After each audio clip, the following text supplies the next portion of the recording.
Hey guys, remember I said I've had exercise equipment, DVDs, stuff like that throughout the years. And over time, that exercise equipment somehow becomes storage for, clothes or blankets or whatever. At a certain point, it takes up too much space. And so what do? You get rid of it. Well, I actually moved some of my exercise equipment to storage. Well, I went back over the weekend, took it out piece by piece, and now look at what I get to put together.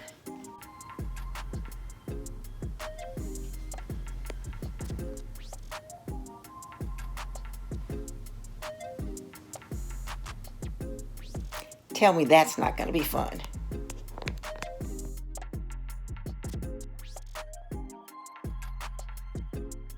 Mom, what in the world are you doing?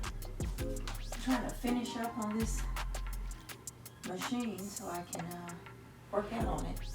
You can use it too if you want to.